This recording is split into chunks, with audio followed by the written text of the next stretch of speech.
Hello everyone, welcome है आपका मेरे यूट्यूब चैनल पर जो एजुकेशन। आज के इस वीडियो में हम बात करेंगे अल्काइल हैलाइड्स एंड अमाइंस को। ठीक है, तो स्टार्ट करते हैं आज का लेक्चर। फर्स्ट ऑफ ऑल हम बात करेंगे अल्काइल हैलाइड्स के इंट्रोडक्शन को। देखो, organic compounds that contain at least one halogen atoms like fluorine, chlorine and bromine और आयोडीन, जो बॉन्डेड होते हैं टू द अल्काइल ग्रुप के साथ, इनको हम कहते हैं हेलो अल्केन्स। ऐसे ऑर्गेनिक कंपाउंड जिसमें एटलीस्ट एक हेलोजन हो, एक हेलोजन एटम मिक्सचर में लोग अटैच हो विद इन अल्काइल ग्रुप के साथ, तो हम उन्हें कहते हैं हेलो अल्केन्स। दीज कंपाउंड्स, ये जो कंपाउंड्स होते हैं, हम इनको क्लासिफाइड करते हैं on the base of number of halogen atoms की बेस पर। ठीक है, जो अटैच होते हैं अल्काइल ग्रुप के साथ। For example, mono halo alkanes. Mono का मतलब होता है वन। इट मीन्स, इसका मतलब ये हुआ कि मोनो हेलो अल्केन्स से इसमें एक यानी कि वन हेलोजन एटम अटैच होगा अल्काइल ग्रुप के साथ। And di halo alkanes, it means इसमें टू हेलोजन एटम अटैच होते हैं अल्काइल ग्रुप के साथ। ट्राई हेलो अल्केन्स, इसमें तीन हेलोजन एटम्स अटैच होते हैं अल्काइल ग्रुप के साथ।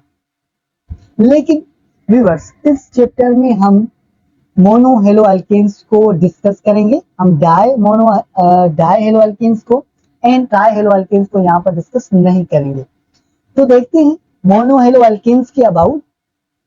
मोनो हेलो अल्केन्स को यूजुअली हम अल्काइल हैलाइड्स कहते हैं। ठीक है, अल्काइल, यहाँ पर अल्काइल को डिनोटेट किया जाता है आर से, एंड ये जो यहाँ पर एच से रिप्रेजेंट करता है हेलोजेंस को। और हेलोजेंस ऐसे एलिमेंट होते हैं, ऐसे एटम्स होते हैं जो सॉल्ट को प्रोड्यूस करवाते हैं। And represented by formula R X, वही बात। ठीक है, मोनो हेलो अल्केन्स को, इट मींस अल्काइल हैलाइड्स को आर एक्स से रिप्रेजेंट किया जाता है। यहाँ पर ये जो आर है, ठीक है, ये जो यहाँ पर आर है वो अल्काइल ग्रुप है, एंड एक्स यहाँ पर रिप्रेजेंट कर रहा है functional group of alkyl halides को, यहाँ functional group of halogen atom है। अगर इसकी जनरल फार्मूला की बात करें तो मोनो हेलो अल्केन्स का जनरल फार्मूला होता है CnH2n+1 एंड X। ठीक है, यहाँ पर ये जो n है, स्मॉल n, ये दरअसल यहाँ पर रिप्रेजेंट करता है नंबर ऑफ कार्बन एटम्स को। ठीक है, फॉर एग्जाम्पल इस जनरल फार्मूले को किस तरीके से इस्तेमाल किया जाता है। सपोज करें कि हमारे पास दो कार्बन एटम्स हैं। ठीक है, यहाँ पर C2, दो कार्बन एटम्स, और 2 को मल्टीप्लाई करेंगे 2 से, 2 2 4, एंड उस 4 में 1 को ऐड करवाते हैं, यानी कि C2H5X कोई कुछ भी हो सकता है। यहाँ पर इनमें से फ्लोरीन हो सकता है, क्लोरीन हो सकता है, ब्रोमीन हो सकता है, या फिर आयोडीन अटैच होगा इस जनरल ग्रुप के साथ, यहाँ इस अल्काइल रेडिकल के साथ। Okay viewers, alkyl halides widely, जो अल्काइल हैलाइड्स का इस्तेमाल होता है वो वाइडली यूज होता है सिंथेसिस ऑफ ऑर्गेनिक कंपाउंड्स को बनाने के लिए, as they are versatile compounds. ये जो होते हैं ना, वर्सटाइल कंपाउंड्स होते हैं, डाइस और जो होते हैं ना कलर्स के लिए, उसके लिए इस्तेमाल किया जाता है। And that undergoes wide variety of reactions, और बहुत सारे रिएक्शंस परफॉर्म करते हैं alkyl halides. They are also use as solvents. Alkyl halides को सॉल्वेंट्स के तौर पर भी इस्तेमाल किया जाता है in the production of plastics, plastic को बनाने में, एंड फार्मास्यूटिकल को बनाने में। And aldo chemicals, it means जो कि ऐसे केमिकल्स जो कि फील्ड से वापसा होते हैं ना, वो भी हम दरअसल अल्काइल हैलाइड्स को इस्तेमाल करके बनाते हैं। ठीक है, बस मुझे उम्मीद है कि यहाँ तक आपको अल्काइल हैलाइड्स का इंट्रोडक्शन समझ में आ गया होगा। मजीद हम बात करते हैं अल्काइल हैलाइड्स की कि क्या होते हैं अल्काइल हैलाइड्स।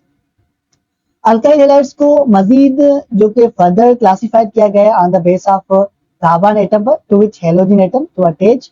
ठीक है, जिसके साथ हेलोजन एटम्स अटैच होते हैं, लाइक प्राइमरी अल्काइल हैलाइड होता है, एंड सेकेंडरी अल्काइल हैलाइड होता है, एंड टर्शियरी अल्काइल हैलाइड होता है। फर्स्ट ऑफ ऑल देखो, हम बात करते हैं प्राइमरी अल्काइल हैलाइड की।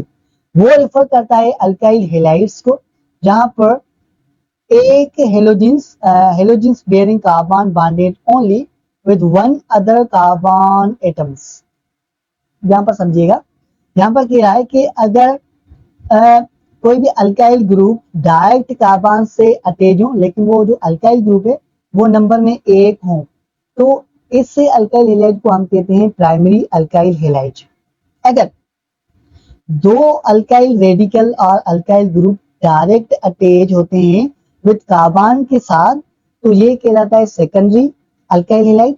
एंड इसी तरीके से अगर तीन अल्काइल हैलाइड डायरेक्ट अटैच होते हैं कार्बन के साथ, तो ये कहलाता है टर्शियरी अल्काइल हैलाइड। एंड याद रखें यहाँ पर कि प्राइमरी अल्काइल हैलाइड में दो हाइड्रोजन्स होते हैं, ठीक है, यहाँ पर दो हाइड्रोजन्स प्राइमरी अल्काइल हैलाइड से अटैच होते हैं, एंड सेकेंडरी अल्काइल हैलाइड्स के साथ एक हाइड्रोजन अटैच होता है। लेकिन टर्शियरी अल्काइल हैलाइड्स में कोई भी हाइड्रोजन अटैच नहीं होता, there is no hydrogen present in tertiary alkyl halide. This is most important MCQs. Okay, ये हमने यहाँ पर क्लियर कर दिए, ठीक है, ये पैराग्राफ यहाँ पर क्लियर हो गया। इन दोनों क्लासिफिकेशन की यहाँ पर एग्जांपल की बात करते हैं, तो प्राइमरी अल्काइल हैलाइड का एग्जांपल होता है 1-ब्रोमोप्रोपीन, ठीक है, ये उसका फार्मूला है। इसी तरीके से सेकेंडरी अल्काइल हैलाइड का जो एग्जांपल है वो 2-ब्रोमोप्रोपीन है, एंड इसका ये फार्मूला है, ठीक है। एंड टर्शियरी अल्काइल हैलाइड का जो एग्जांपल है वो 2-ब्रोमो-2-मिथाइल प्रोपेन है, और ये अल्सो इसका फार्मूला है। लेकिन यहाँ पर आपको याद रखने वाली पॉइंट ये है कि आपको इन तीनों के एग्जांपल्स को रिकॉग्नाइज करने की एबिलिटी हो। आप इनको याद रखें कि कौन सा एग्जांपल कौन सी क्लासिफिकेशन से बिलोंग करता है, ठीक है। एमसीक्यूज के हवाले से ये बहुत इंपॉर्टेंट समटाइम कभी कभी आ जाता है, ठीक है। अब बात करते हैं हम स्ट्रक्चर ऑफ अल्काइल हैलाइड की। लेट्स कंसीडर हमारे पास एक कंपाउंड है मिथाइल क्लोराइड का, ओके, जो कि एक अल्काइल हैलाइड का एक मेंबर है। Geometry of molecule is explained bye hybrid orbital theory. दरअसल अल्काइल हैलाइड की जो जियोमेट्रिकल मॉलिक्यूल शेप है वो हम एक्सप्लेन करते हैं by the help of HOT के हेल्प से, it means hybrid orbital theory के अकॉर्डिंग। इसमें जो कार्बन्स होते हैं, carbons of methyl halide is bonded to 4 atoms, which means carbon is utilizing its 4 valencies electron to produce 4 sp3 hybrid orbitals। जितने भी इसमें जो कार्बन होता है वो sp3 हाइब्रिड ऑर्बिटल्स नेचर रखता है, ठीक है, which are orientated at angle, जो एंगल बनाता है 109 एंगल, ठीक है, जो टेट्राहेड्रिकल जियोमेट्री शेप बनाता है। This MCQs. Methyl alkyl halide के पास टेट्राहेड्रिकल जियोमेट्रिकल शेप होता है। These 4 sp3 hybrid orbitals are shared with 3 s orbital of hydrogen atoms and 1 p orbitals chlorine by head and overlapping to make 4 sigma bond। देखो viewers, यहाँ पर समझने वाली बात, इसमें कह रहा है कि जो 4 sp3 हाइब्रिड ऑर्बिटल्स होते हैं वो शेयर किए जाते हैं 3s ऑर्बिटल से हाइड्रोजन से, एंड 1p ऑर्बिटल शेयर किए जाते हैं क्लोरीन से बाय हेड ओवरलैपिंग के साथ, जो 4 सिग्मा बॉन्ड यहाँ पर फॉर्म करते हैं। This is tetrahedral geometrical shape of methyl chloride, ठीक है viewers, this is the structure of alkyl halide. Then we are talking about physical properties of alkyl halides. First of all हम बात करते हैं physical state of alkyl halide की। देखो viewers, alkyl halides के पास अगर बहुत कम कार्बन होंगे, थोड़ा सा रीड कर लेते हैं इसकी। Alkyl halides with lower carbon atoms and different halogen. Alkyl halide के पास अगर बहुत कम कार्बन होते हैं एंड उसमें डिफरेंट हैलोजन एटम एग्जिस्ट करेंगे, तो वो अल्काइल हैलाइड या तो गैस होगा या वो लिक्विड फॉर्म में होगा एट रूम टेम्परेचर पर। नॉर्मल कंडीशन पर वो लिक्विड में होगा या फिर वो गैस में होता है। जबकि अल्काइल हैलाइड्स में अगर हायर कार्बन एटम हो एंड बियॉन्ड अप्रोक्सीमेटली 18 कार्बन उसमें मिलेंगे, तो वो सॉलिड फॉर्म में होगा, लेकिन उस सॉलिड का कोई भी कलर नहीं होता, वो सॉलिड कलरलेस में होता है, ठीक है। उसके बाद अल्काइल हैलाइड्स की हम सॉल्युबिलिटी की बात करते हैं कि किन चीजों में, किन सब्सटेंस में अल्काइल हैलाइड सोल हो जाता है, सॉल्युबिलिटी रखता है। देखो व्यूअर्स, यहाँ पर अल्काइल हैलाइड्स जो होता है वो सॉल्युबल होता है अपने जैसे नेचर में, यानी कि ऑर्गेनिक सॉल्वेंट्स में। बट एक्सेप्शन यहाँ पर ये है कि वो स्लाइटली सॉल्युबल होता है पानी में। स्लाइटली का मतलब ये कि बहुत कम सॉल्व होगा। फॉर एग्जाम्पल हमारे पास 100% अल्काइल हैलाइड है, ठीक है। अगर हम इस 100% अल्काइल हैलाइड को पानी में पुट करते हैं तो उसमें जस्ट एंड जस्ट 5% होगा वो पानी में अल्काइल हैलाइड सोल्व होता है। बाकी जो रिमेनिंग परसेंट 95% है वो वहां पर पानी में सोल्व नहीं होता। ओके, इसलिए हम कहते हैं कि पानी में जो अल्काइल हैलाइड्स होते हैं वो स्लाइटली सॉल्युबल नेचर रखता है। ये क्यों होता है? क्योंकि अल्काइल हैलाइड्स इनएबिलिटी रखता है to form hydrogen bonds. There is no hydrogen bonds in alkyl halides with water, पानी के साथ। Then melting point and boiling points जो होता है अल्काइल हैलाइड्स का वो बहुत ज्यादा हायर होता है। याद रखें कि alkyl halides possesses high melting point and boiling points than किसकी कंपेयर में? अल्केन्स की कंपेयर में, due to the higher molecular weight. Okay, क्यों? क्योंकि उसकी जो स्ट्रेंथ है इंटरमॉलिक्यूलर फोर्स, उसमें जो स्ट्रेंथ इंटरमॉलिक्यूल्स के बिटवीन वो दरअसल इंक्रीज हो जाती है, इसीलिए अल्केन से ज्यादा melting point and boiling point रखता है alkyl halides. Okay viewers, this is physical properties of alkyl halides. Then we are talking of preparation of alkyl halides के अल्काइल हैलाइड्स को किस तरीके से प्रिपेयर किया जाता है। ओके, बहुत सारे मेथड होते हैं अल्काइल हैलाइड्स को प्रिपेयर करने के। फर्स्ट ऑफ ऑल हम बात करेंगे reaction of alcohol with. Alcohol जब रिएक्ट करेगा हाइड्रोजन हैलाइड्स के साथ तो उसमें हमें ऑब्टेन होगा अल्काइल हैलाइड। देखो, alcohol converted to alkyl halides by the reaction of with hydrogen halides के साथ जब रिएक्शन करता है। ओके, हम इस लाइन को बाद में देखते हैं, सबसे पहले हम इसका मैकेनिज्म देखेंगे। देखो, ये इसका जनरल रिएक्शन है, हम इस पर समझते हैं इसको कि हमारे पास इथाइल अल्कोहल है जो अल्कोहल का एक मेंबर है जो रिएक्शन करेगा HCl हाइड्रोक्लोरिक एसिड के साथ जो कि हाइड्रोजन हैलाइड है। In the presence of anhydrous, जो कि यहाँ पर ये जो जिंक क्लोराइड है एज अ कैटालिस्ट तौर पर यहाँ पर इस्तेमाल किया जाता है। एनहाइड्रस, यहाँ पर इसमें पानी नहीं होगा, तो जब ये आपस में रिएक्शन करेंगे तो उसमें हमें मिलेगा, ऑब्टेन होगा इथाइल क्लोराइड एंड वाटर यहाँ पर एलिमिनेट होगा। और the reactivity of alcohol with hydrogen halogen acid follows the same. ये जो रिएक्टिविटी का आर्डर है ये बहुत जरूरी है, याद रखने के बहुत अहम है। यहाँ पर हाईली रिएक्टिव है hydrogen halide, hydro iodide is highly react as compare to hydrobromide and hydrochloric acid से। ठीक है, ये आपको सीक्वेंस एज इट याद होनी चाहिए कि कौन सा इनमें से हाईली रिएक्ट होता है। जो हाइड्रो आयोडाइड जो होता है वो हाईली रिएक्ट होता है as compare to other halogen से। सेकंड रिएक्शन है हमारे पास रिएक्शन ऑफ अल्कोहल। जब अल्कोहल रिएक्शन करेगा अदर हेलोजिनेटेड एजेंट्स के साथ तो उसमें से भी हमें अल्काइल हैलाइड ऑब्टेन होता है। Alcohols react with phosphorus trichloride, इनमें से किसी एक के साथ जब अल्कोहल रिएक्ट करता है वो फॉर्म करता है अल्काइल हैलाइड्स को। Since the phosphorus trichloride is more easily available, जबकि ये जो फास्फोरस ट्राइक्लोराइड है वो हमें इजीली मिल जाता है, अवेलेबल होता है। The reaction generally carried out by using this reagents. देखो, ये जनरल रिएक्शन, ठीक है, इस पर हम नहीं समझते, ये तो जनरल रिएक्शन हो गया। हम इस पर इसको समझते हैं कि इथाइल अल्कोहल है और ये फास्फोरस ट्राइक्लोराइड के साथ ट्रीट कर रहा है तो उसमें से हमें इथाइल क्लोराइड ऑब्टेन होगा। एंड इसमें एलिमिनेट क्या होता है कि फास्फोरिक एसिड जो होता है वहां पर एलिमिनेट हो जाता है। मजीद देखो इस रिएक्शन के हवाले से, अल्कोहल रिएक्ट्स विद थाइनोल हैलाइड्स, जब वो थाइनोल हैलाइड के साथ ट्रीट करता है in the presence of pyridine, pyridine की मौजूदगी में, जो पेरिडीन है यहाँ पर वो एज अ कैटालिस्ट है, वो अल्काइल हैलाइड्स को प्रोड्यूस करती है। इसमें से अल्काइल हैलाइड प्रोड्यूस होगा।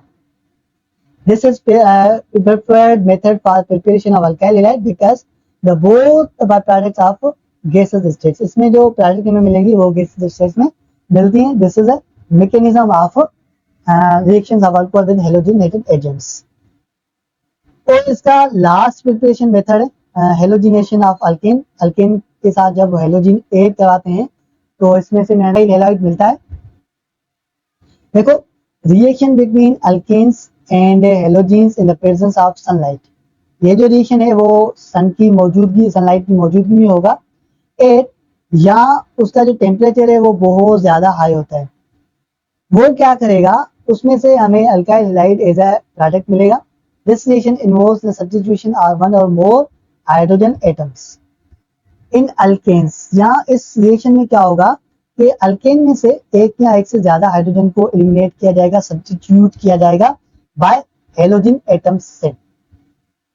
रिजल्टिंग में क्या होता है, the mixture of different halo alkanes बन जाते हैं, फॉर्मेशन फॉर्म हो जाते हैं। However, due to the production of mixture of different halogenated alkanes, this method is not considered efficient for the preparation of alkyl halide. ये जो reaction है वो अल्काइल हैलाइड की प्रिपरेशन के लिए एफिशिएंट नहीं होता। ठीक है, फॉर एग्जांपल हमारे पास एक मीथेन का मेंबर है, अल्केन का मेंबर है मीथेन, और वो क्लोरीन के साथ रिएक्ट करवाया इन द प्रेजेंस ऑफ सनलाइट की मौजूदगी में, तो मिथाइल क्लोराइड को प्रोड्यूस करेगा एंड इसमें हाइड्रोक्लोरिक एसिड रिलीज होता है यहाँ पर।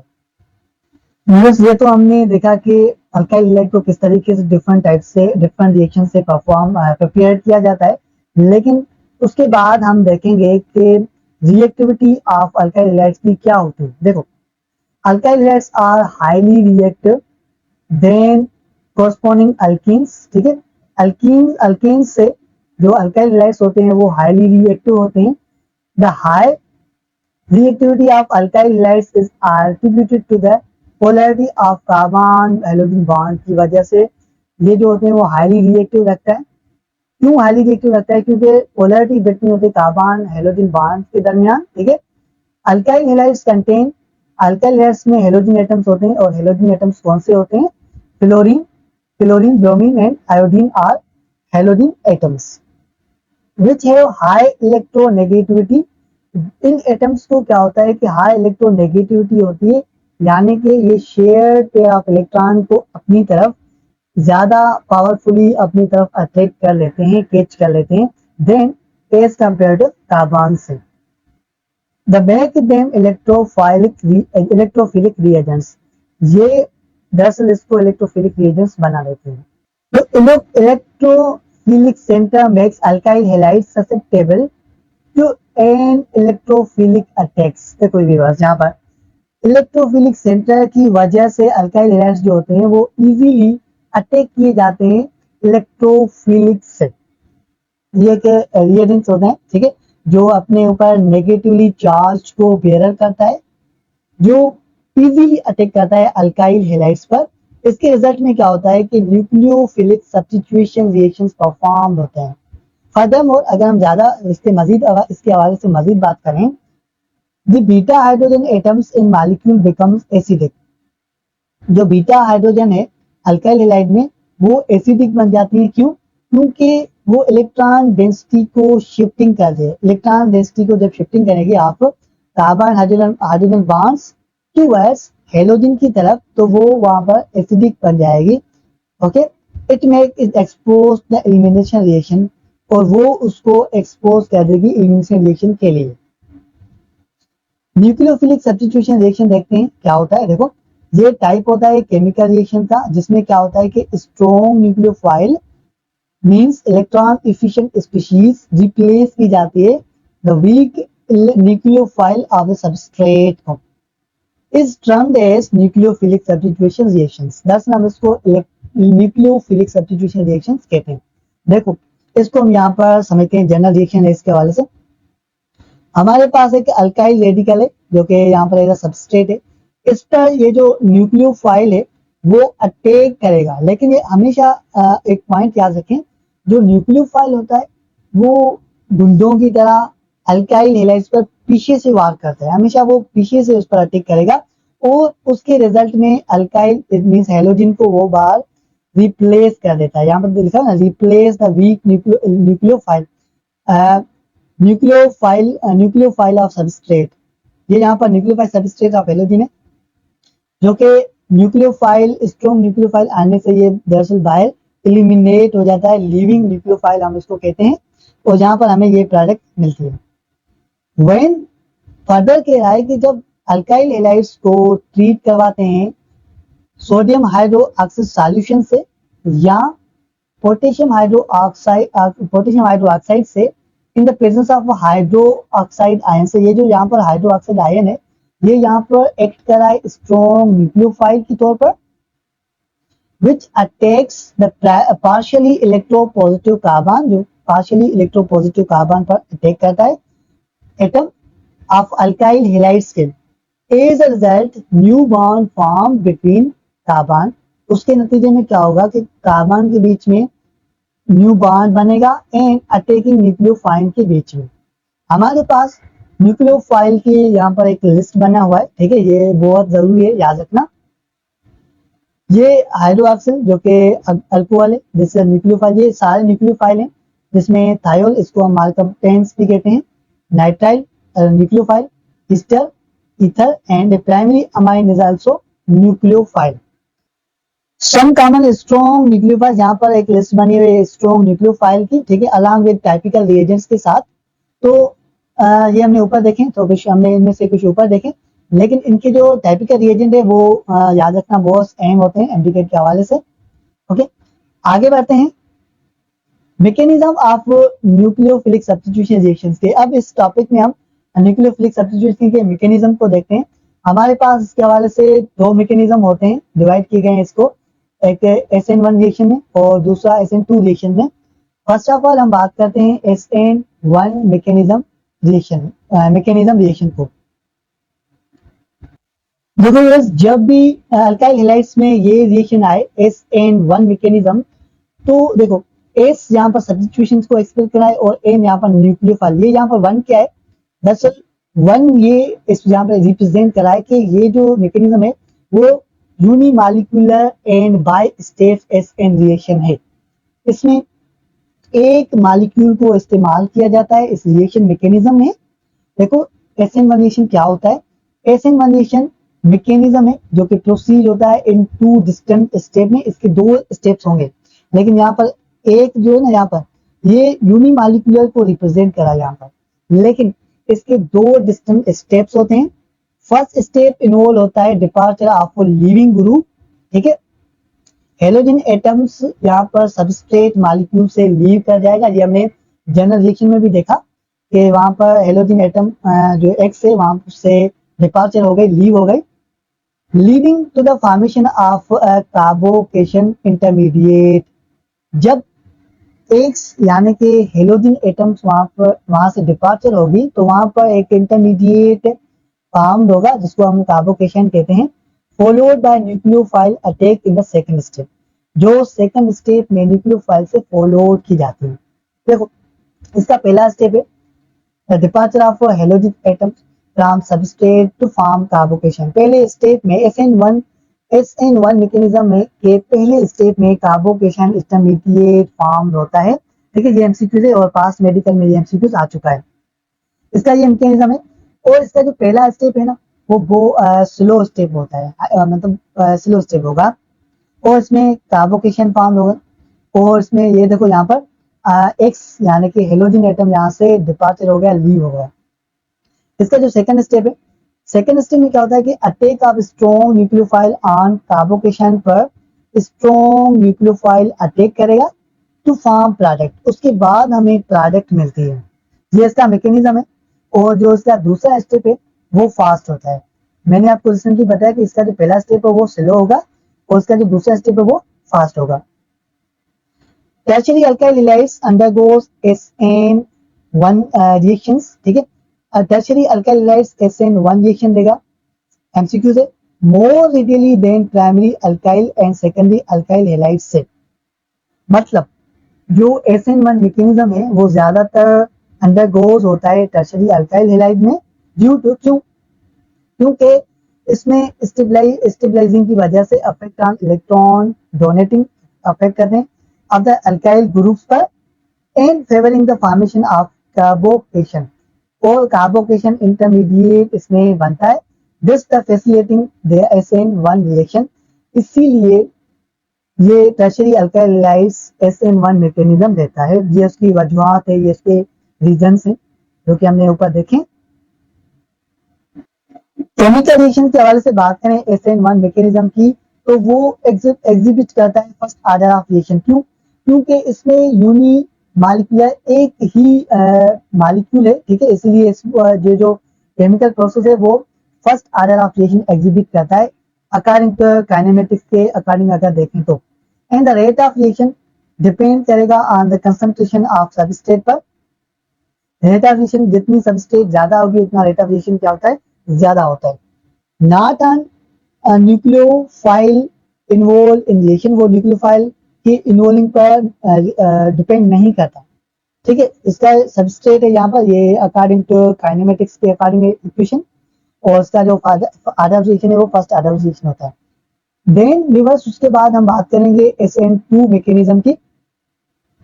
Okay, SN2 S substitution and N nucleophile 2 यहाँ पर रिप्रेजेंट करा है कि इसमें दो मॉलिक्यूल होंगे। इट मींस ये जो होता है वो बाय मॉलिक्यूलर एंड इसमें सिंगल स्टेप होगा।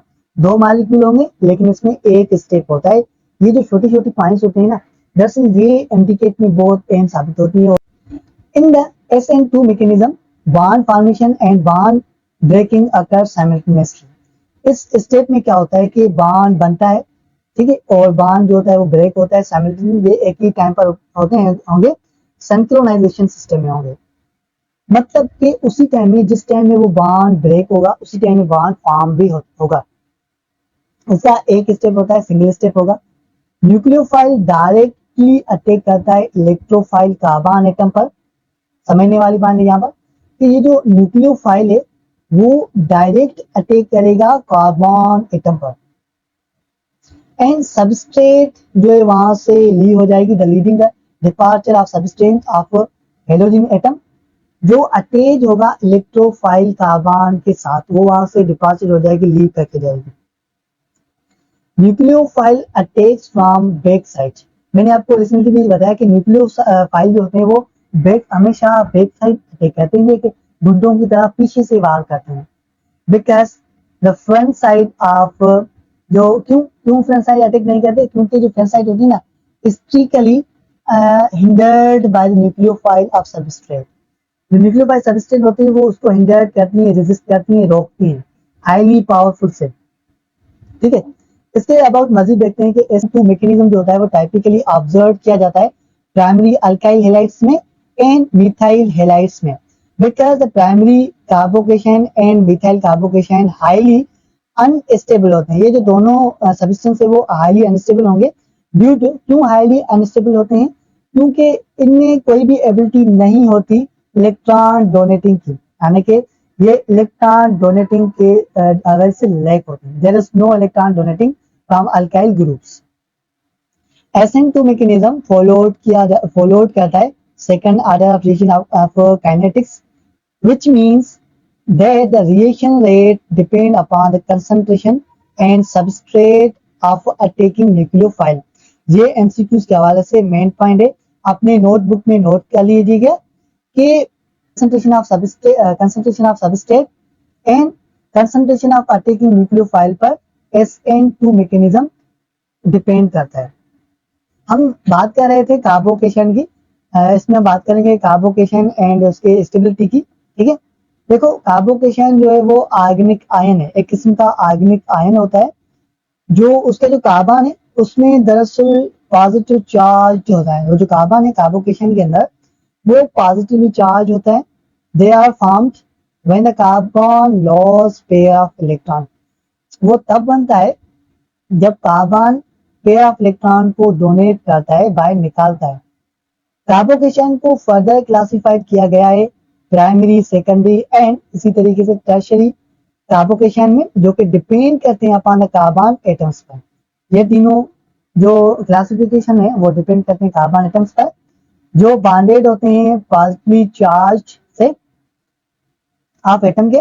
Carbocation are highly reactive species. ये जो कार्बोकेशन होते हैं ना ये बहुत रेडियली और हाईली रिएक्टिव स्पीशीज होता है, क्योंकि ये इंटरमीडिएट फॉर्म में बनते हैं। ड्यूरिंग केमिकल रिएक्शन के ये इंटरमीडिएट फॉर्म में बनता है। टर्शियरी, इसमें याद रखिए मेरे पास ये है कि जो टर्शियरी कार्बोकेशन है वो हाईली मोर स्टेबल होगा as compare to other classification के, जैसे कि सेकेंडरी कार्बोकेशन, प्राइमरी कार्बोकेशन से ज्यादा स्टेबल होता है, because the electron donating tendency of alkyl group की वजह से ये ज्यादा मोर स्टेबल होता है। इसकी स्टेबिलिटी का आधा देखते हैं। देखो मिथाइल बहुत लीस्ट स्टेबल होता है, ठीक है। इसमें जो टर्शियरी, ये याद रखने वाली पॉइंट है कि tertiary carbocation is more stable as compare to other classification like secondary and primary and methyl carbocation. This is known as SN1 में सब्स्टिट्यूशन रिएक्शंस। देन हमारे पास दूसरा रिएक्शन है एलिमिनेशन रिएक्शन। एलिमिनेशन का मतलब होता है कोई सब्सटेंस किसी सब्सटेंस के आने से जो बाहर निकल जाता है, लीव कर जाता है, हम उसको एलिमिनेट करना, तो एलिमिनेट कहते हैं, इस प्रोसेस को एलिमिनेशन कहते हैं। देखो एलिमिनेशन के हवाले से, the elimination is reaction that refers type of organic reactions. ये ऑर्गेनिक रिएक्शन में ऑब्जर्व किया जाता है whereas the substituents are removed from adjacent carbon atom of substrate molecule। तो जब यहाँ से क्या हो रहा है कि adjacent carbon से substrate molecule को रिमूव किया जाता है। देखो एलिमिनेशन रिएक्शन के about, when an alkyl halide reacts with alcoholic potassium, hydro oxide के साथ जब रिएक्ट करता है तो यहाँ पर रिमूवल ऑफ हाइड्रोजन होगी and removal of halogen atoms होते हैं from to adjacent carbon atom से, ओके। आप सबस्ट्रेट टेक्स्ट, जो सबस्ट्रेट टेक्स्ट प्लेस होते हैं जो कि multiple bonds product bond given करके बनाते हैं, इसको हम कहते हैं एलिमिनेशन रिएक्शन। इसका मैकेनिज्म देखो कि हमारे पास अल्काइल हैलाइड है जो कि एक बेस के साथ रिएक्ट कर रहा है, तो यहाँ पर क्या होगा कि जब पोटेशियम रिएक्ट करेगा तो इसमें से ये जो हेलोजन एटम है यहाँ से एलिमिनेट होगा, बाहर निकलेगा, और इसमें से एक हाइड्रोजन भी यहाँ से क्या होगी, बाहर निकलेगी from to adjacent carbon atom से। देखो ये वाली जो हाइड्रोजन है वो दरअसल बाहर निकली, तो हमें KXN water as a minor product मिला।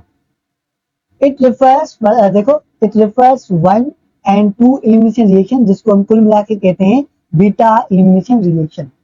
हम 1E1 and E2 elimination reaction को यहाँ पर मजीद भी देखेंगे, तो उससे पहले हम देखेंगे, बात करते हैं बीटा एलिमिनेशन रिएक्शन की। Base initiate the reaction by extracting the proton from substrate. जो बेस है फ्रॉम एलिमिनेशन रिएक्शन से, in beta elimination reaction the base initiate the reaction by extracting proton from a substrate. ये substrate से proton को extract करवाता है, it means hydrogen ions को बाहर निकालता है, एक्सट्रैक्ट करवाता है। इसके नतीजे में क्या होता है कि वहां उस रिएक्शन में कार्बोकेशन इंटरमीडिएट फॉर्म होता है, विच देन एलिमिनेट, उसके बाद वो क्या करता है कि हेलोजन एटम्स को टू एडजेसेंट कार्बन से एलिमिनेट करवाता है। उसके नतीजे में वहां पर न्यू बॉन्ड फॉर्म होता है, ये उसका हमने मैकेनिज्म देखा। There are two common types of beta elimination के दो टाइप्स होते हैं, E1 and E2 reactions। इसको हम डिटेल में भी देखेंगे। फर्स्ट ऑफ ऑल हम बात करते हैं मैकेनिज्म ऑफ E1 रिएक्शन के अबाउट। जो E1 रिएक्शन है एंड SN रिएक्शन है जो हमने रिसेंटली डिस्कस किया, दरअसल ये जो मोस्टली ये दोनों आपस में सेम ही होते हैं, okay. E1 reaction known as unimolecular elimination reaction, ठीक है। हमने ये भी देखा कि एसएन रिएक्शन जो है वो यूनिमॉलिक्यूलर स्पीशीज में रिएक्ट कर रहा था, एंड बस डिफरेंट इतना है कि ये जो E1 रिएक्शन है ये बिलोंग कर रहा है एलिमिनेशन रिएक्शन से, और जो SN1 रिएक्शन था वो बिलोंग कर रहा था सब्स्टिट्यूशन रिएक्शन के साथ, बस इतना डिफरेंट है, अदरवाइज ये दोनों सेम ही है। E1 रिएक्शन ये 2 स्टेप में होता है।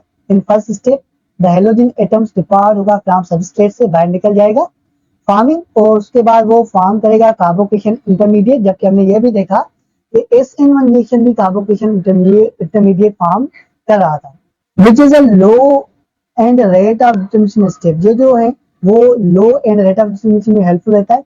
In the first step, in second step the base extract proton, ये जो बेस है वो प्रोटॉन को यानी कि हाइड्रोजन आयन को एक्सट्रैक्ट करवाता है from carbon and next to the halogenated atom से, leading to the formation of double bond. इसमें क्या होगा कि डबल बॉन्ड फॉर्म होगा बिटवीन टू एडजेसेंट कार्बन के बीच में। इसके भी दो स्टेप होते हैं, और जबकि हमने ये भी देखा कि SN1 मैकेनिज्म में भी दो स्टेप थे। फर्स्ट स्टेप इसका जो होता है वो स्लो होगा, एंड इसका जो सेकंड स्टेप होता है वो फास्ट होता है। सबस्ट्रेट से पहले स्टेप में हेलोजन एटम्स बाहर डिपॉज कर जाते हैं और कार्बोकेशन इंटरमीडिएट बनता है, ठीक है। एंड लास्ट में बेस के आने से इसमें इंटरमीडिएट से प्रोटॉन एक्सट्रैक्ट होता है और इससे हमें प्रोडक्ट मिलता है। मजीद देखते हैं E1 रिएक्शन के about. The rate of determination step in E1 mechanism involve the unimolecular ionisation of substrate molecule.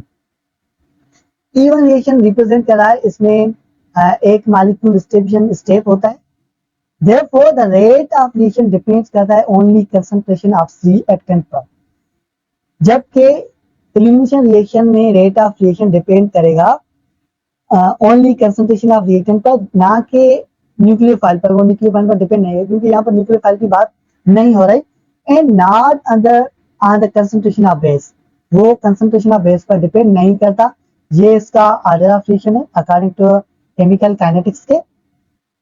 Then viewers, we are talking about E1 reaction, E2 reaction। हम बात करेंगे E2 रिएक्शन के about. E2 reaction refer करा यहाँ पर biomolecular elimination reaction को। इसमें दो मॉलिक्यूल्स इन्वॉल्व होते हैं इस रिएक्शन में। The mechanism complete in single step, और ये जो मैकेनिज्म है एक सिंगल स्टेप में कंप्लीट होता है, जिसमें इस दोनों सबस्ट्रेट पर बेस अटैक होता है, इन्वॉल्व होता है। इसका ये मैकेनिज्म है। इथाइल ब्रोमाइड पे एक बेस अटैक कर रहा है, इसमें एक ट्रांजिशन स्टेट बनता है जो कि बहुत ही नैनो सेकंड में कन्वर्ट हो जाती है प्रोडक्ट में, और वो वहां पर प्रोडक्ट हमें मिलती है इथीन, और यहाँ पर एलिमिनेट होता है water as a minor product. Viewers, तो मजीद देखते हैं E2 रिएक्शन के अबाउट। E2 रिएक्शन फेसिबल होता है in primary alkyl halides. Primary alkyl halides में E2 रिएक्शन ऑब्जर्व किया जाता है। For example, when ethyl bromide allowed to react with hot alcoholic potassium, जब इथाइल ब्रोमाइड को रिएक्ट कराते हैं हॉट अल्कोहलिक पोटेशियम के साथ, अल्कोहलिक पोटेशियम हाइड्रोक्साइड के साथ, तो ये हमें इथीन बना के देता है। It gives ethene followed by E2 mechanism. इसमें E2 मैकेनिज्म इन्वॉल्व होता है, E2 मैकेनिज्म फॉलो किया जाता है। बेस फर्स्ट अटैक, इसमें क्या होता है कि जो बेस है वो पहले अटैक करता है। First attack on ethyl bromide, वो पहले इथाइल ब्रोमाइड पर अटैक करेगा। देन एब्स्ट्रैक्ट द प्रोटॉन, उसके बाद प्रोटॉन यानी कि हाइड्रोजन आयन को एब्स्ट्रैक्ट करवाता है, बाय लॉस करवाता है फ्रॉम बीटा कार्बन से। साइमल्टेनियसली हैलाइड आयन एलिमिनेट होते हैं फ्रॉम अल्फा कार्बन से। उसी टाइम सिंक्रोनाइजेशन, वहां अल्फा कार्बन से हैलाइड आयन वहां से एलिमिनेट हो जाएंगे। And loan pair of electron is shifted between alpha carbon and beta carbon, जो कि हमें बना के देंगे इथीन। देखो, therefore as for the kinetics के अकॉर्डिंग E2 रिएक्शन कंसंट्रेटेड होता है। The rate of this reaction depends करेगा, इसका जो रेट है वो डिपेंड करता है कंसंट्रेशन ऑफ वो, यानी कि सबस्टेंट की कंसंट्रेशन पर डिपेंड करेगा। एंड अटैकिंग बेस पर भी डिपेंड करता है। द रेट ऑफ लॉ में भी रिटन है, इसका जो रेट ऑफ लॉ होता है वो इस तरीके से हम रिटन कर सकते हैं कि रेट ऑफ रिएक्शन ये कांस्टेंट है कि यहाँ पर substrate into base. Okay, this is known as mechanism of E2 reaction. बस यहाँ पर हमने एलिमिनेशन रिएक्शंस के दो टाइप्स को डिस्कस किया, जिसमें हमने E1 एंड E2 मैकेनिज्म को डिस्कस किया। इससे पहले हमने सब्स्टिट्यूशन रिएक्शंस को देखा, और उसके भी दो टाइप्स थे, इसमें SN1 reaction and SN2 reaction. इन दोनों में इन चारों रिएक्शन में कोई भी डिफर नहीं है, लेकिन फर्क इतना है कि E1 एंड E2 बिलोंग करते हैं एलिमिनेशन रिएक्शन के साथ, जबकि SN1 reaction and SN2 reaction belong करता है सब्स्टिट्यूशन रिएक्शन के साथ। और एक पॉइंट यहाँ पर मैं आपको बताता चलूं, जो E2 रिएक्शन है इसमें कोई भी कार्बोकेशन नहीं बनता और इसका जो ऑर्डर ऑफ रिएक्शन होता है वो सेकंड ऑर्डर ऑफ रिएक्शन होता है एंड ये प्राइमरी अल्काइल हैलाइड से फॉलोड किया जाता है। लेकिन और भी पॉइंट है, ये जो E2 रिएक्शन है ये रिजेंबल लगता है SN2 रिएक्शन के साथ। ये मेन पॉइंट है एमडीकेट के हवाले से और मैं कोशिश करूंगा कि इसके मैं नोट्स आपसे शेयर करूं। तो इसके लिए आपको करना क्या है कि मैं लिंक शेयर करूंगा यूट्यूब चैनल पर और आपको उससे ज्वाइन करना है। वो लिंक दरअसल मेरे व्हाट्सएप चैनल की है, तो उसमें मैं अब इसके नोट्स शेयर कर दूंगा और आप इंशाल्लाह आपके लिए वो हेल्पफुल साबित होंगे। ठीक है, तो आगे बढ़ते हैं कि क्या डिफरेंस होता है सब्स्टिट्यूशन रिएक्शन और सब्स्टिट्यूशन वर्सेस एलिमिनेशन रिएक्शंस में। तो देखो इनमें से थोड़ा सा डिफरेंस होता है यहाँ पर। न्यूक्लियोफिलिक सब्स्टिट्यूशन रिएक्शंस होता है अलॉन्ग विद एलिमिनेशन रिएक्शंस के साथ, बिकॉज न्यूक्लियोफाइल कैन यहाँ पर एक्ट करता है एज ए लुईस बेस के तौर पर। However nucleophilic substitution reaction occurs when the nucleophilic attacks on the alpha carbon, जो कि अल्फा कार्बन पर अटैक करता है, जबकि जो एलिमिनेशन रिएक्शन है, ठीक है, जो एलिमिनेशन रिएक्शन है वो अकर्स होता है when the electrophile reaction beta hydrogen पर अटैक करेगा। सेवरल फैक्टर्स, बहुत ऐसे फैक्टर्स होते हैं जो इन्फ्लुएंस करते हैं फॉर्मेशन ऑफ प्रोडक्ट पर, इधर वो सब्स्टिट्यूशन हो या फिर वो एलिमिनेशन मैकेनिज्म हो। उनके यहाँ पर देखो कौन से डिफरेंट होते हैं, वो इन्फ्लुएंस होते हैं। सबसे पहले यहाँ पर सॉल्वेंट इफेक्ट, ये जो सब्स्टिट्यूशन रिएक्शंस है वो फेवर्ड करता है पोलर सॉल्वेंट्स को एंड जो एलिमिनेशन रिएक्शन है यहाँ पर, ठीक है, ये वाला एलिमिनेशन रिएक्शन फेवर करेगा नॉन पोलर सॉल्वेंट्स को। ये पहला इन्फ्लुएंस है। उसके बाद दूसरा इन्फ्लुएंस है बेस इफेक्ट। देखो स्ट्रॉन्ग बेस प्रोमोट करता है एलिमिनेशन रिएक्शन को एंड हिंड्रेंस का मतलब है ये रेजिस्ट करेगा, रोकता है सब्स्टिट्यूशन रिएक्शन को strong base. The temperature affect, temperature भी इन्फ्लुएंस करता है इन दोनों रिएक्शंस पर।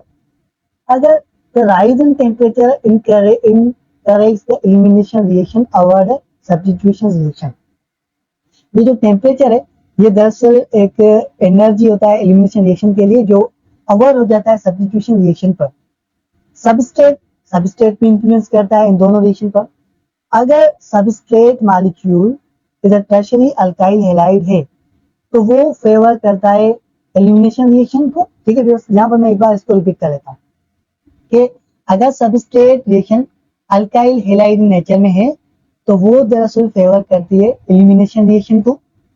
ठीक है, वाइल अगर प्राइमरी अल्काइल हैलाइड है तो वो दरअसल फेवर करेगी सब्स्टिट्यूशन रिएक्शन को। लेकिन सेकेंडरी अल्काइल हैलाइड दोनों को फेवर करती है। Concentrate to the both substitution and elimination reaction, इतना डिफरेंट होता है इन दोनों रिएक्शन में। Then we are talking about Grignard reagents. Grignard reagents के लिए याद रखें कि हम इसको आर्गोमेटेलिक कंपाउंड्स भी कहते हैं। देखो इसको डिस्कस करने से पहले हम थोड़ा सा डू यू नो को देख लेते हैं। मेटेलिक कंपाउंड्स जो कि बीड स्टडीज किए जाते हैं एट पोटेंशियल थेरेप्यूटिक एजेंट्स के तौर पर। इसका जो वेराइटी इस्तेमाल होता है ऑफ डिजीज के लिए, इंक्लूडिंग इसमें कैंसर के लिए इस्तेमाल किया जाता है, HIV के लिए, HIV एंड ट्यूबरकुलोसिस के लिए इसका इस्तेमाल होता है।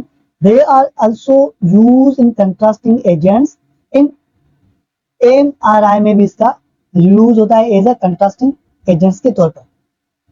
उसके बाद देखो ऑर्गेनोमेट्री को हम डिफाइन कर सकते हैं। This is organic compound possesses at least one bond, जिसमें एक बॉन्ड प्रेजेंट होगा बिटवीन, किसके बिटवीन, कार्बन के बिटवीन एंड सम मेटल के बिटवीन। इसके बाद में एक कार्बन है और कार्बन के बीच में एक बॉन्ड होगा एंड उसके साइड में कोई भी यहाँ पर मेटल के बीच में अगर बॉन्ड हो तो हम इसको कहते हैं ऑर्गेनो मेटालिक कंपाउंड्स, या हम इसको ग्रिग्नार्ड रिएजेंट्स भी कहते हैं। कॉमन एग्जांपल्स होते हैं ऑर्गेनो मेटालिक कंपाउंड्स के Grignard reagents, methylcobalamin, ठीक है, ये भी कंपाउंड है, dimethyl zinc and tetraethyl lead, जो these are examples of organometallic. One by one करके इसको देखते हैं कि इसका क्या इस्तेमाल होता है। कहाँ पर इनको इस्तेमाल किया जाता है? देखो, first of all Grignard reagent, ये जो होता है वो हाईली रिएक्टिव होता है and use in organic synthesis, ये आर्गेनिक सिंथेसिस को बनाने के लिए इस्तेमाल किया जाता है। मिथाइल कोबेलमिन, ये डेरिवेट होता है विटामिन B12 का। डायमिथाइल जिंक, ये इस्तेमाल होता है इंसेक्टिसाइड्स में, दरअसल इंसेक्ट्स को किल करने के लिए ये कंपाउंड इस्तेमाल किया जाता है। टेट्राइथाइलिन, ये इसका इस्तेमाल होता है नॉक इनहिबिटर पेट्रोलियम इंडस्ट्री में। हमने हाइड्रोकार्बन्स में पढ़ा था नॉकिंग को, दरअसल एक किस्म का साउंड होता है जो इंटरनल इंडस्ट्री में प्रोड्यूस होता है, उनको इनहिबिटर, उसको रोकने के लिए टेट्राइथाइल को इस्तेमाल किया जाता था। ये हमने डिटेल में देखा था हाइड्रोकार्बन्स में। अब हम देखेंगे कि किस तरीके से ग्रिग्नार्ड रिएजेंट को प्रिपेयर किया जाता है। Grignard reagent is an organometallic compound, हम इसको आर्गेनोमेटेलिक कंपाउंड्स भी कहते हैं, जो कि कंटेन होता है कार्बन मैग्नीशियम कंपाउंड्स पर, बॉन्ड पर। Grignard reagents well known organometallic compounds, ठीक है। द नेम, दरअसल ये जो ग्रिग्नार्ड है ये एक फ्रेंच साइंटिस्ट का नेम है, ठीक है, कीमिस्ट का नेम है विक्टर ग्रिग्नार्ड, जो जिसने क्या किया कि जिसने फर्स्ट कंपाउंड प्रिपेयर किया, इसको एवार्डेड किया गया था नोबेल प्राइज से 1912 में। ग्रिग्नार्ड रिएजेंट को प्रिपेयर किया गया लेबोरेटरी में by the reactions of alkyl halide with potassium metal in the presence of anhydrous ether. Viewers देखो, एनहाइड्रस ईथर की मौजूदगी में ग्रिग्नार्ड रिएजेंट को जब अल्काइल हैलाइड्स को हम रिएक्ट करवाएंगे मैग्नीशियम के साथ, तो हमें उसमें से ग्रिग्नार्ड रिएजेंट ऑब्टेन होता है। वेयरएज यहाँ पर ये जो आर है ये अल्काइल ग्रुप है, फॉर एग्जांपल यहाँ पर कोई भी अल्काइल ग्रुप है ये, ठीक है, और एक्स हेलोजन को रिप्रेजेंट कर रहा है। यहाँ पर हेलोजन कुछ भी हो सकता है, क्लोरीन, ब्रोमीन एंड आयोडीन। ये इसका मैकेनिज्म है। इसमें जब रिएक्शन की आपस में इथाइल हैलाइड एंड मैग्नीशियम में, तो उसमें से हमें ग्रिग्नार्ड रिएजेंट या ऑर्गेनोमेटेलिक कंपाउंड्स हमें मिला, ठीक है। Formation of Grignard reagent depend करता है टू फैक्टर्स पर, दो फैक्टर्स होते हैं जिन पर ग्रिग्नार्ड रिएजेंट डिपेंड करता है। दैट डिटरमिनेशन इज प्रोडक्शन, वो होते हैं साइज ऑफ अल्काइल ग्रुप पर डिपेंड करेगा and nature of halogen atoms पर डिपेंड करता है। अगर अल्काइल ग्रुप की साइज बहुत ज्यादा हाई होगी, लार्जर होगी, तो हमें यहाँ पर डिफिकल्टी होगी फॉर्मेशन ऑफ ग्रिग्नार्ड रिएजेंट में, ठीक है। एंड सेकंड फैक्टर ये है कि नेचर ऑफ हेलोजन एटम, के हेलोजन एटम की क्या नेचर है, is of formation of Grignard reagent also depend करता है upon nature of halogen atom पर, जो कि अटैच होता है अल्काइल ग्रुप के साथ, ठीक है। इसका ऑर्डर ऑफ रिएक्शन देखो, फिर हाइड्रोजन हाईली रिएक्ट होता है देन क्लोरीन के साथ, because the bond between iodine and carbon is very weaker, ठीक है। कार्बन एंड आयोडीन के बीच में जो बॉन्ड फॉर्म होता है वो वीक होता है, then corresponding both other halogens के कोरस्पोंडिंग। उसके बाद ग्रिग्नार्ड रिएजेंट्स की रिएक्टिविटी को देखते हैं कि किस तरीके से ग्रिग्नार्ड रिएजेंट रिएक्ट करता है। In Grignard reagent the carbon magnesium bond is covalent and highly polar in nature, वो हाईली पोलर नेचर होते हैं due to the high electronegativity की वजह से। देन मैग्नीशियम जो कार्बन में होता है वो हाई इलेक्ट्रोनेगेटिविटी होती है as compare to magnesium metal से, which creates more electron density, जो इलेक्ट्रॉन की डेंसिटी को ज्यादा बना देता है ऑन कार्बन अल्काइल ग्रुप्स पर। उसके नतीजे में क्या होता है, द कार्बन एटम बेयर करता है पार्शियल नेगेटिव चार्ज को।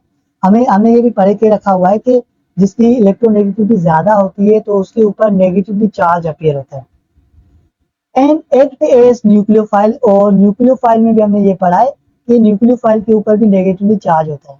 यहाँ पर ये जो कार्बन है वो एक्ट करेगा as a nucleophile. Due to this nucleophile nature of alkyl parts, Grignard reagents with polarised molecule either by nucleophilic substitution reaction और न्यूक्लियोफिलिक एडिशन रिएक्शन परफॉर्म करता है। फर्स्ट हमारे पास इसका रिएक्शन है रिएक्शन ऑफ ग्रिग्नार्ड रिएजेंट का। देखो, Grignard reagents is a versatile chemicals, ये एक वर्सटाइल केमिकल है। इस यूज ग्रिग्नार्ड रिएजेंट को स्टार्टिंग मटेरियल के तौर पर इस्तेमाल किया जाता है for synthesis of various organic compounds में, जैसे कि alkanes, alcohols, carboxylic acid and ketones में।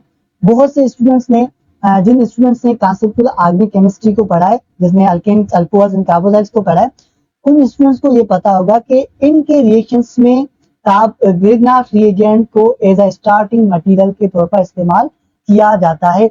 This is a reaction of Grignard reagent. उसके बाद हम ग्रिग्नार्ड रिएजेंट्स के कुछ रिएक्शंस देखते हैं। फर्स्ट रिएक्शन है हमारे पास रिएक्शन विद वाटर। जब ग्रिग्नार्ड रिएजेंट पानी से रिएक्ट करता है तो हमें कौन सी प्रोडक्ट मिलती है, देखो when Grignard reagent reacts with water, जब वो पानी से रिएक्ट करता है इन एसिडिक मीडियम में, तो वो यील्ड करता है, प्रोड्यूस करता है अल्केन को। इसका मैकेनिज्म देखो, ग्रिग्नार्ड रिएजेंट, जब ग्रिग्नार्ड रिएजेंट पानी के साथ रिएक्ट कर रहा है तो इसमें से ये जो हाइड्रोक्सिल ग्रुप है ये मैग्नीशियम एलिमेंट से जाके अटैच होगा, ओके। एंड ये जो मिथाइल ग्रुप है, ये मिथाइल ग्रुप रिएक्ट करेगा प्रोटॉन के साथ, तो इनमें से हमें प्रोडक्ट मिलेगी मीथेन, जो कि अल्केन का एक मेंबर है, ठीक है। और इसमें से माइनर प्रोडक्ट यहाँ पर ये जो मीथेन है ये यहाँ पर एज अ मेजर प्रोडक्ट है यहाँ पर। एंड ये जो magnetic hydroxy magnesium hydroxy bromide है ये यहाँ पर एज अ माइनर प्रोडक्ट है, ठीक है। बस ये पहला रिएक्शन है reaction with water of Grignard reagent का। उसके बाद दूसरा रिएक्शन है रिएक्शन विद ईस्टर के साथ। जब ग्रिग्नार्ड रिएजेंट ईस्टर के साथ रिएक्ट करता है तो फर्स्ट इनमें से एडिशन प्रोडक्ट बनती है, उसकी जो कि अनस्टेबल फॉर्म में होगी। उसके बाद ये कन्वर्ट होती है एसीटोन में, इट मींस केटोन में, ठीक है। थोड़ा सा इसका रीड कर लेते हैं। Grignard reagent when reacts with ester, जब वो ईस्टर के साथ रिएक्ट करता है तो it first form unstable addition, वो पहले अनस्टेबल एडिशन प्रोडक्ट बनाता है, ठीक है। उसके बाद जो वो अनस्टेबल एडिशन है वो कन्वर्ट होती है स्टेबलाइज एडिशन में, ठीक है, जिसको हम कहते हैं केटोन, ठीक है। केटोन यहाँ पर मेंबर बना है, एसीटोन जो मेंबर है केटोन का। और रिएक्शन हमारे पास reaction with carbon dioxide. When Grignard reagent reacts with carbon dioxide, it gives unstable addition product. ये भी unstable addition product बनाएगा पहले, later on। बाद में क्या होगा कि जब हम इसकी हाइड्रोलाइज करवाएंगे, जब हम इस एडिशन प्रोडक्ट को पानी प्रोवाइड करते हैं एसिडिक मीडियम में, तो वो कार्बोक्सिलिक एसिड को यील्ड करता है, प्रोड्यूस करता है एज अ मेजर प्रोडक्ट, ठीक है। बस उसके बाद और रिएक्शन हमारे पास रिएक्शन विद प्राइमरी अमाइंस के साथ। Grignard reagents react with primary amines to produce alkane. ये एमसीक्यू है, जब ग्रिग्नार्ड रिएजेंट अमाइंस के साथ रिएक्ट करता है तो उनमें से अल्केन प्रोड्यूस बनती है, ठीक है। And methylene amine magnesium bromide यहाँ पर माइनर प्रोडक्ट बनेगा, ठीक है। बस यहाँ पर हमने अल्काइल हैलाइड्स को वाइंड अप कर लिया। उसके बाद एक और ग्रुप है अमाइंस ग्रुप, ठीक है। अमाइंस ग्रुप क्या होता है, देखो ऐसे ऑर्गेनिक कंपाउंड्स जो नाइट्रोजन एटम पर मुश्तमिल होते हैं, कंप्राइजेस होते हैं, ठीक है, तो हम उसको कहते हैं अमाइंस। यहाँ पर देखो nitrogen atom bonded with one और मोर देन टू अल्काइल और aryl groups is known as amines. ऐसे ऑर्गेनिक कंपाउंड्स जिन कंपाउंड्स के एल्काइल और एराइल ग्रुप के साथ नाइट्रोजन एटम बॉन्डेड हो तो हम उसको अमाइंस ग्रुप कहते हैं, ठीक। मजीद डिस्कस करने से पहले हम थोड़ा सा इसको देख लेते हैं। डू यू नो में देखो many drugs including antibodies, anti डिस्ट्रेंट, ठीक है, ये मेडिकेशन है एक किस्म का, and antihistamine contain amine as a functional group. इन सब्सटेंस में फंक्शनल ग्रुप जो होता है वो अमाइंस का फंक्शनल ग्रुप कंप्राइजेस करता है। These are derivatives of ammonia। ये जो सब्सटेंस होते हैं, कंपाउंड्स है, वो अमोनिया के डेरिवेट्स होते हैं। Where one or more hydrogen of ammonia replaced by alkyl or aryl groups। इसमें क्या होता है कि हाइड्रोजन का एक या एक से ज्यादा हाइड्रोजन का आइटम रिप्लेस किया जाता है। देखो अमाइन ग्रुप्स के फर्दर क्लासिफिकेशन की गई है एज अ प्राइमरी अमाइन, ठीक है, एंड सेकेंडरी अमाइन एंड उसके बाद टर्शियरी अमाइन। अब ये हमने अल्काइल हैलाइड में डिस्कस किया कि primary and secondary and tertiary को कैसे जाने कि ये प्राइमरी सेकेंडरी और टर्शियरी ग्रुप होता है, ठीक है। उसके बाद हम बात करेंगे viewers physical properties of amines की। देखो physical state, lower member exist in gases form, जितने भी अमाइंस के लोअर मेंबर होते हैं वो दरअसल गैसेस फॉर्म में होते हैं। उसका एग्जांपल है मिथाइल अमाइन, ठीक है, इसका फार्मूला है CH3NH2 is a methyl amine जो कि गैसेस स्टेट में होगा एट रूम टेम्परेचर पर, where the higher members are liquids, जो कि अमाइंस के हायर मेंबर होते हैं वो लिक्विड फॉर्म में होंगे। इसका एग्जांपल है इथाइल अमाइन। ये जो एग्जांपल है यहाँ पर ये मोस्ट इंपॉर्टेंट है और आपको ये याद रखना चाहिए कि ये जो मिथाइल है वो गैसेस फॉर्म में है, ठीक है, एंड जो इथाइल अमाइन है वो लिक्विड फॉर्म में है। दोनों अमाइंस हैं लेकिन वो उनकी जो स्टेट है, फिजिकल स्टेट है, वो दरअसल एक दूसरे से चेंज है। दूसरा फिजिकल प्रॉपर्टी है कि ऑर्डर एंड कलर, इसकी क्या ऑर्डर होगी, इसका क्या कलर होगा। दरअसल ये जो अमाइंस होते हैं वो कलर लेस होते हैं, इसका कोई भी कलर नहीं होता एंड इसकी जो ऑर्डर होती है वो अनप्लेजेंट स्मेल होती है, मतलब स्मेल जो होगी वो प्लेजेंट नहीं होती। मिसाल के तौर पे ट्राइमिथाइल अमाइन है, it has strong fishy order, इसका जो स्मेल होता है वो फिश लाइक होता है, जैसे कि ना and it is found in decaying fish, जैसे कि फिश अगर मर जाए, डिके हो जाए, तो उनमें से जो बदबू निकलती है उस तरीके से एक किस्म की बदबू निकलती है इस सब्सटेंस में से जो कि फिशी ऑर्डर में होगी। एंड अदर ऑर्गेनिक मैटर के भी ऐसे ऑर्डर होते हैं, ठीक है। तो ये हमने डिस्कस कर लिया about order and colour of amines group के। हम सॉल्युबिलिटी की बात करेंगे यहाँ पर। अमाइंस आर सॉल्युबल, जो अमाइंस होते हैं वो पानी में सॉल्व हो जाते हैं, मतलब कि पानी में हल हो जाते हैं। देयर सॉल्युबिलिटी डिक्रीज, जो सॉल्युबिलिटी होती है वो देखो देखो जो जो अमाइंस ग्रुप की सॉल्युबिलिटी होती है वो दरअसल इनवर्सली प्रोपोर्शनल होती है नॉन पोलर हाइड्रोकार्बन्स के। जितने भी नॉन पोलर हाइड्रोकार्बन्स होते हैं उनसे solubility of amines inverse relation में होती है। अगर solubility of amines decrease होगी with the increase of non-polar of hydrocarbon chains। मिसाल के तौर पर मिथाइल अमाइन है जो कि soluble in पानी में, वाटर में, and trimethyl amine it has limited solubility, वो पानी में सोल्व होगा लेकिन वो लिमिट में सोल्व होता है। क्यों? क्योंकि as a presence of 3 methyl groups की वजह से, जो कि उसको हिंड्रेंस करते हैं, रेजिस्ट करते हैं, रोकते हैं इस इंटररिएक्शन विद वाटर मॉलिक्यूल के साथ, ठीक है। ये हमने इसकी सॉल्युबिलिटी को देख लिया। उसके बाद हम बात करेंगे मेल्टिंग एंड बॉइलिंग पॉइंट्स की। अमाइंस जो होते हैं वो पोलर इन नेचर होते हैं और जो पानी होता है वो भी पोलर इन नेचर होता है, इसलिए ये अमाइंस जो होते हैं वो हाइड्रोजन बॉन्ड्स को फॉर्म करते हैं, बनाते हैं with each other. That's why their melting point and boiling points relatively higher होती है। ये मेन पॉइंट है, अमाइंस की जो मेल्टिंग एंड बॉइलिंग पॉइंट होती है वो हायर होती है as compare to hydrocarbon comparable molecular mass है, ठीक है। मिसाल के तौर पर di ethyl amine has higher boiling and melting point, higher boiling point as compare to ethyl amine due to the presence of 2 ethyl groups की वजह से हायर होता है, ये इसका रीजन है। विवश तो ये हमने फिजिकल प्रॉपर्टीज बात कर ली अब अमाइनो की। उसके बाद हम अमाइनो ग्रुप्स की स्ट्रक्चर की बात करेंगे कि किस क्या स्ट्रक्चर होती है अमाइनो ग्रुप्स की। नाइट्रोजन ऑफ अमाइंस, जो अमाइंस में नाइट्रोजन होती है उसकी जो हाइब्रिडाइजेशन होती है वो sp3 हाइब्रिडाइजेशन होती है एंड वो कंटेन करती है 4 sp3 हाइब्रिड ऑर्बिटल्स का। लेकिन उन 4 में से जो 3 हाइब्रिड ऑर्बिटल्स होते हैं sp3 वो दरअसल सिग्मा बॉन्ड को फॉर्म करते हैं, दिस इज एमसीक्यूज। एंड जो चौथा होता है sp3 हाइब्रिडाइज वो दरअसल कंटेन होता है एक लोन पेयर ऑफ इलेक्ट्रॉन्स पर, ठीक है। बस देखो यहाँ पर मैं एक बार इसको रिपीट कर रहा हूँ। 4 हाइब्रिड ऑर्बिटल्स में से जो 3 हाइब्रिड sp3 हाइब्रिड ऑर्बिटल्स हैं वो सिग्मा बॉन्ड को बनाते हैं, लेकिन उनमें से जो चौथा होता है वो दरअसल लोन पेयर ऑफ इलेक्ट्रॉन्स पर मुश्तमिल होता है।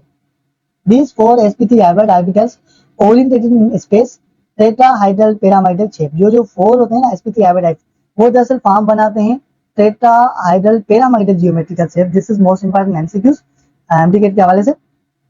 Then we are talking about basicity of amines के, अमाइंस की बेसिसिटी क्या होती है। देखो compounds all classes of amines basic in nature, जितने भी क्लासेस होते हैं, कंपाउंड्स होते हैं अमाइंस के, वो बेसिक इन नेचर होते हैं, वो एसिडिक इन नेचर नहीं होते। The basicity of amines is explained by the presence of non bonding loan pair of electrons की वजह से हम उसकी बेसिसिटी को डिफाइन करते हैं, एक्सप्लेन करते हैं। नाइट्रोजन, जो कि नाइट्रोजन पर होते हैं, ठीक है। Non bonding pair of electrons shared with proton, जो प्रोटॉन के साथ शेयर होते हैं ऑफ एसिड्स, ठीक है, ये दरअसल रेस्पॉन्सिबल होते हैं basic characteristics of amine state. However the basicity of amines affected by the numbers, वो नंबर से अफेक्टेड होती है बेसिसिटी ऑफ अमाइंस की। एंड नेचर, जो कि नेचर होती है अल्काइल और एलाइल ग्रुप्स की जो अटैच होते हैं नाइट्रोजन एटम के साथ। ये जनरलाइजेशन है basicity of ammonia, basicity of amines, ठीक है। So now we are talking about how amines prepared, ठीक है, preparation of amines। amines को प्रिपेयर करने के हमारे पास डिफरेंट मेथड होते हैं। फर्स्ट मेथड है हमारे पास alkylation, alkylation of ammonia by alkyl halides. Because हम कंसिडर करें कि हमारे पास एक क्लोज ट्यूब है, फॉर एग्जांपल हमारे पास क्लोज ट्यूब है, तो इसमें हमने क्या किया कि अल्काइल हैलाइड्स को हीटेड करवाते हैं हम अल्कोहलिक अमोनिया के साथ, तो हमें उनमें से मिक्सचर मिलती है ऑप्टेन, जैसे कि primary, secondary and tertiary amines obtain होते हैं। ये इनका मैकेनिज्म है। पहले हमें primary and secondary and last में हमें टर्शियरी अमाइंस मिलते हैं। कब मिलते हैं ये मैंने आपको रिसेंटली बताया, अभी बताया कि अल्काइल हैलाइड्स को जब हम हीट कराते हैं अल्कोहलिक अमोनिया के साथ इन सील्ड ट्यूब में। Okay viewers, then reduction of nitrogen containing functional group, reduction of nitriles, nitriles को हम मिथाइल साइनाइड भी कहते हैं। And catalytic of hydrogenation can produce, ये प्रोड्यूस करती है इथाइल अमाइन को। This is a mechanism of methyl cyanide. Okay, reduction of amides, amides का भी रिडक्शन होगा तो हमें कौन सी प्रोडक्ट मिलेगी, देखते हैं। देखो, primary amines can produce by the reduction, जब अमाइड्स की रिडक्शन होती है तो हमें उनमें से प्राइमरी अमाइंस ऑब्टेन होते हैं, ठीक है, हम गेट करते हैं विद लिथियम एल्यूमिनियम हाइड्राइड्स की मौजूदगी में। देखो, जब हमने प्राइमरी अमाइंस को ट्रीट करवाया जिसके साथ अमाइड्स के साथ, तो अमाइड्स में से रिड्यूस हो गया तो हमें प्रोडक्ट मिली इथाइल अमाइड, एंड यहाँ पर water as a minor product release हो जाएगा। देन ये तो हमने देख ली प्रिपरेशन ऑफ अमाइंस के, किस तरीके से अमाइंस को प्रिपेयर किया जाता है डिफरेंट मेथड्स से। And the reactivity of amines, amines are reactive due to the presence of lone pair of electron on nitrogen atom. ये जो अमाइंस है वो रिएक्टिव होती है क्योंकि उनके अमाइनो नाइट्रोजन एटम के ऊपर एक loan pair of electrons present होते हैं। एंड अमाइंस जो होते हैं वो बिहेव करती है एज अ न्यूक्लियोफाइल, या हम इसको बेस कहते हैं, या फिर as a base like behave करती है। However the reactivity of amines can influence, जो अमाइंस की रिएक्टिविटी होती है वो इन्फ्लुएंस होती है बाय नेचर के किस नेचर के सब्सटेंस हैं। And number of alkyl groups भी इन्फ्लुएंस्ड करते हैं रिएक्टिविटी ऑफ अमाइंस पे, जो अल्काइल ग्रुप्स अटैच होते हैं नाइट्रोजन एटम्स के साथ। रिएक्शंस ऑफ अमाइंस देखते हैं रिवर्स रिएक्शन ऑफ अमाइंस को। देखो, फर्स्ट रिएक्शन है इसका alkylation of amines by alkyl halides के साथ, हैलाइड्स से। The primary amines react with alkyl halides, जब प्राइमरी अमाइंस अल्काइल हैलाइड के साथ, ठीक है, तो उसमें से प्रोड्यूस हो गए secondary and tertiary amines. In this reaction hydrogen atom of amines replace होते हैं बाय अल्काइल ग्रुप से। ये इसका मैकेनिज्म है। इसे secondary and tertiary amines obtained होते हैं, ठीक है। Reactions of amines with aldehyde and ketone, reverse जो अमाइंस है वो कीटोन एंड एल्डिहाइड के साथ भी रिएक्शन करता है। Primary amines react with aldehyde and ketone to produce amines. जब primary amines aldehyde and ketone के साथ रिएक्ट करता है तो उनमें से अमीन्स बनता है, और अमीन्स को हम रेफर करते हैं Schiff bases. The other name of amines is known as Schiff bases. Aldehyde, ठीक है, विद एल्डिहाइड, एंड उसके बाद हम देखेंगे कीटोन के साथ। जब प्राइमरी अमाइंस एल्डिहाइड के साथ ट्रीट करता है तो उनमें से अमीन एज अ मेजर प्रोडक्ट बनता है, और इन दोनों रिएक्शन में यहाँ जो वाटर है वो यहाँ पर माइनर प्रोडक्ट बनेगा, ठीक है। और इसी तरीके से जब प्राइमरी अमाइंस केटोन के साथ रिएक्ट करता है तो उनमें से भी अमीन्स बनता है, एंड वाटर यहाँ पर मेजर प्रोडक्ट बनेगा, ठीक है। उसके बाद हम देखेंगे प्रिपरेशन ऑफ अमाइड्स जो कि मेंबर है अमीन्स का, ठीक है। एंड देखो, when primary amines reacted with acyl halide, जब एसाइल हैलाइड के साथ प्राइमरी अमाइंस ट्रीट करता है, रिएक्ट करता है, या फिर एसिड एनहाइड्राइड के साथ ट्रीट करेगा तो उनमें से अमाइड्स फॉर्म होता है। जैसा मैकेनिज्म है, primary amides treat with acyl halides, तो उनमें से सेकेंडरी अमाइड इज प्रोड्यूस्ड, ठीक है। When methyl amine treat with acetyl chloride to form, इनमें से ये प्रोडक्ट बनेगी N methyl acetamide as a major product, and यहाँ पर हाइड्रोक्लोरिक एसिड यहाँ पर माइनर प्रोडक्ट बनेगा। ये तो हमने बात करी प्रिपरेशन ऑफ अमाइड्स की। देन हम बात करेंगे प्रिपरेशन ऑफ डायजोनियम सॉल्ट की, कि किस तरीके से डायजोनियम सॉल्ट को प्रिपेयर किया जाता है। When amines react with nitrous oxide, nitrous acid, जब अमाइन्स नाइट्रस एसिड के साथ ट्रीट करता है, रिएक्ट करता है in the presence of hydrochloric acid की मौजूदगी में, एट उसका जो टेम्परेचर है वो 10 सेंटीग्रेड से भी नीचे, मतलब 10 सेंटीग्रेड की वैल्यू है, तो diazonium salt will be obtained, उनमें से हमें डायजोनियम साल्ट यील्डेड होगा। अमाइन है, अमाइन ने नाइट्रस ऑक्साइड के साथ रिएक्ट किया HCl की मौजूदगी में, उसका टेम्परेचर जो है 10 सेंटीग्रेड से बेलो है, तो उसमें डायजोनियम क्लोराइड प्रोड्यूस्ड हुआ। The reaction of ethyl amine with nitrous acid, जब इथाइल अमाइन नाइट्रस एसिड के साथ ट्रीट करता है in the presence of hydrochloric acid की मौजूदगी में, तो वो दरअसल इथाइल डायजोनियम सॉल्ट को प्रोड्यूस करेगा। This is a ethyl diazonium salt. Okay viewers, इस चैप्टर की लास्ट यहाँ पर टॉपिक है जो कि एक टेबल बना हुआ है एक बुक में, इसको भी हम रीड कर लेते हैं, अपनी नजर में से निकाल लेते हैं। देखो, haemoglobin and chlorophyll, haemoglobin and chlorophyll जो होता है वो कलर्ड ऑर्गेनोमेटेलिक कंपाउंड है, जो कि हेमोग्लोबिन है वो फाउंड एनिमल्स में से फाउंड होती है, एंड जो कि क्लोरोफिल है हमें पता है कि वो हमें प्लांट से मिलता है। हेमोग्लोबिन क्या है कि हेमोग्लोबिन इज अ प्रोटीन, ये एक प्रोटीन है made up of 4 sub unit of each containing haem group. Haemoglobin के अंदर 4 हेम ग्रुप्स होते हैं विद आयरन एटम के साथ, जो कि बाइंड्स टू ऑक्सीजन के साथ बाइंड्स करते हैं, ठीक है। This is haemoglobin and then we are talking about chlorophyll. On other hand हमारे पास क्लोरोफिल है, वो लार्ज मॉलिक्यूल है with porphyrin ring in stacking में होता है, ठीक है, जो कंटेन होता है मैग्नीशियम एटम्स पर। हेमोग्लोबिन इन्वॉल्व होता है जो कि ऑक्सीजन को ट्रांसफर करता है फ्रॉम लंग्स से पूरी all body of cells, body के पूरे सेल्स में। वाइल जबकि क्लोरोफिल का रोल ये होता है कि क्लोरोफिल रिस्पॉन्सिबल होता है for capturing of sunlight energy in plants for photosynthesis के लिए। हमने ये बायोइनर्जी में पढ़ा हुआ है कि जो क्लोरोफिल होता है वो दरअसल रिस्पॉन्सिबल होता है सन एनर्जी को, मतलब के लाइट, सन की लाइट को कैच करता है, कैप्चर में रोल पेश करता है फॉर फोटोसिंथेसिस ऑफ प्लांट्स, ठीक है व्यूअर्स। यहाँ पर हमारा ये चैप्टर अल्काइल हैलाइड्स एंड मिलेंगे अगले चैप्टर में, तब तक के लिए मुझे इजाजत दें और आप अपना ख्याल रखें। Thank you very much.